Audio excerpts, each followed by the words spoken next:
Hey everyone, and welcome back to another devlog for Frog Island, a fully hand-drawn cozy frog collection game I've been developing for the past few months. In this video, I'll be updating you guys on all the progress I've made since the last devlog, ranging from art rehauls and massive UI changes to a new core feature for Frog Island, bugs.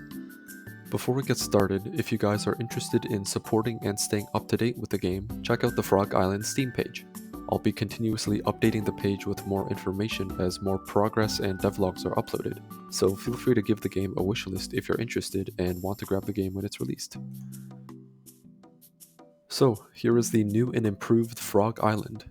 If you've watched my previous devlogs, you'll notice that a lot has changed. If you're new to this channel, welcome and thanks for watching. Over the past few weeks, I've taken the time and made some much needed improvements to the environment of Frog Island.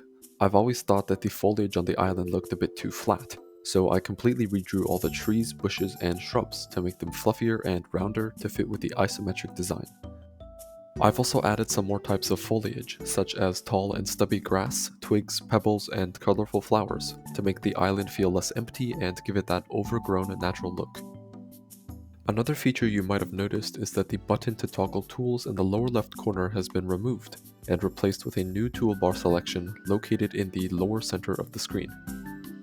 Before, players had to manually click to toggle between tools, but now they'll be able to just hover over an invisible area to make the toolbar pop up and easily swap between tools. I've limited some functionalities depending on which tool you've selected, so if you have the watering can equipped, you won't be able to plant seeds and vice versa. One of the new key features I've added to Frog Island is bug catching. This mechanic serves as a crucial backbone to the frog system, which I'll be tackling in my next devlog. Allow me to explain how bug catching works. On Frog Island, players will be given a new tool called the bug net. With this tool equipped, players will now have access to a whole new layer of life on the island.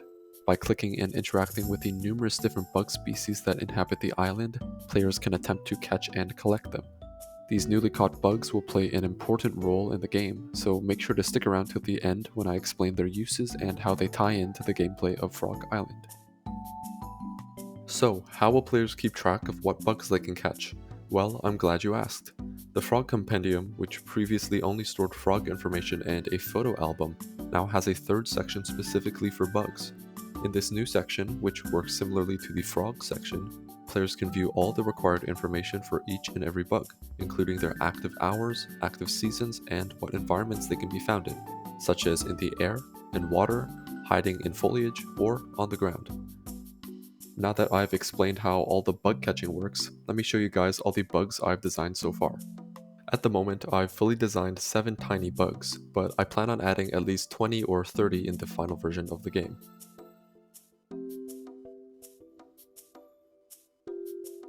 The garden snail is a bug that can be found wandering around the island ground. They come in all sorts of different colors, making the island a lot more vibrant and lively. When clicking on a snail, they'll immediately hide into their shell for a few seconds and emerge when the coast is clear.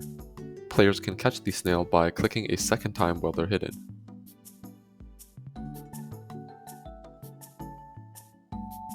The worm is a bug that can be found all over Frog Island, but rather than appearing on the ground like the snail, it lives underneath. Players will occasionally find small holes around the island, indicating a worm. Tapping on a hole will make the worms emerge, and tapping them again will collect the worm. At first glance, this may seem like a normal firefly, but unfortunately fireflies are toxic to frogs, so I've decided to make these Lunarflies a new bug species that frogs can safely snack on. When the sun sets, these flying bugs will illuminate the island with their rhythmic blinks. To collect Lunarflies, players will need to be quick, as these bugs will try to fly away the moment the mouse cursor gets too close.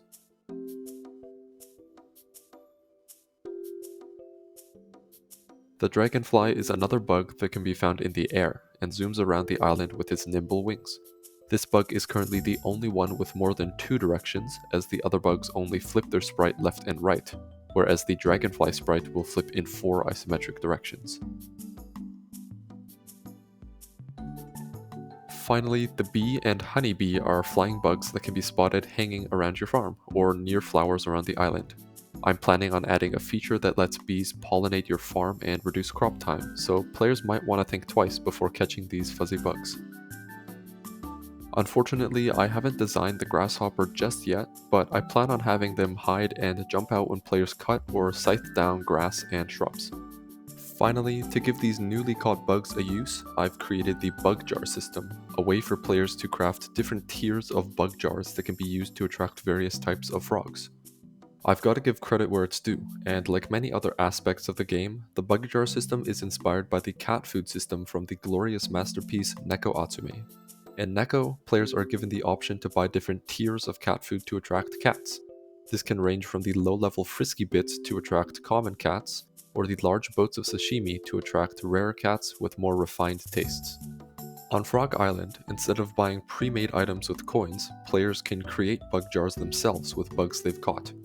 I've assigned a numerical value to each bug in Frog Island, with lower values given to more common bugs like worms and snails, and higher values given to special bugs like honeybees. When creating bug jars, players can click on bugs from a small inventory to add bugs into their jar, the yellow number indicating its value and the white number showing how much of that bug they've caught. When developing how the bugs would look in the jar, I thought it would be pretty funny to make the bugs float and bounce around like those DVD logos, and it turned out pretty nicely. Clicking on a bug will add it to the jar and increase a blue bar by its appropriate value. Depending on the total value of bugs inside the jar, players can increase or decrease the tier or quality of the jar. For example, a tier 1 jar requires at least a value of 15, but a tier 5 jar would require a total value of 100. Once players are satisfied with their jars, they can seal them up by clicking on the head of the jar. Clicking on the green checkmark will send the jar off to your inventory, and a new one will pop up to be filled with bugs again. These bug jars can be placed on the island to attract different types of frogs. For example, some rarer frogs might only appear if a tier 5 bug jar is placed, whereas common frogs will appear even if a tier 1 bug jar is present. So yeah, that's about it for this devlog. Overall, I'm really satisfied with how the bug catching and bug jar systems turned out. This is the first time I've ever properly animated things without the help of tweens, albeit very small bugs, but I hope I can continue to bring more things to life through tiny animations like these. For the next devlog, I'll finally be developing the main frog system for the game. This includes drawing frogs and their poses, frog pathing and how they visit the island, and interacting with frogs, such as feeding them, petting them, and much more. Anyways, thank you guys for taking the time to watch this video. If you have any thoughts, criticisms, things you liked or disliked that you'd like to mention, please let me know in the comments below. I'd love to hear all your feedback. If you'd like to stay updated on my progress with Frog Island, feel free to subscribe to this channel with notifications or join the official Frog Island Discord server, where development updates are posted daily. Thanks for watching, and stay tuned for the next devlog coming very soon.